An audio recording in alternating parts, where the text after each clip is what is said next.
মনে করেন 2 ঘন্টা 3 ঘন্টা করে খাও খাড়ি 9টা 10টা পর্যন্ত যাই খাড়াইয়ে ডিউটি করি এবার বেতনটা ঠিক মতন দেয় না আজকে বোনাস দেয় বাকি বেতন দেওয়ার কথা বাকি বেতনটাও দেয় না আমাকে তো বোনাস কিছু দেয় না তারপর আমাকে গায়েব তোলে ঠিক আছে আমাকে গালাগালি করে কেন আমরা কি কাজ করি না কষ্ট করি না পেলের জন্য বাসা ভাড়ার লেগে গদ্দে নামাই দেয় কি শুধু না তোমরা ঠিক মতন বেতনটা দাও বেতনটা দিলে তার এর মেয়ে আওয়াজ বাজে না বাজে ছেলেদের গায়েব দেয় কি শুধু না ছেলেদের গায়েব দেবে কেন এই জায়গায় আইসি আমাকে বেতন লাগিয়া বেতন আমাকে 80,000 টাকা এনে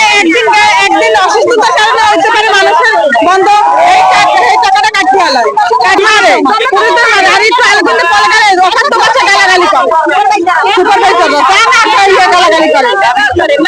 মানে আমাকে দাবি গালাগালির জন্য আমাকে না করে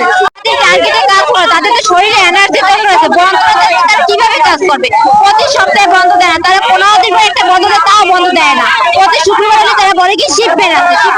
আমরা আমাদের ন্যায্য দাবি আদায়ের জন্য দাঁড়াইছি আমরা যে কর্মস্থলে যে পরিশ্রম করি সেই পরিশ্রমের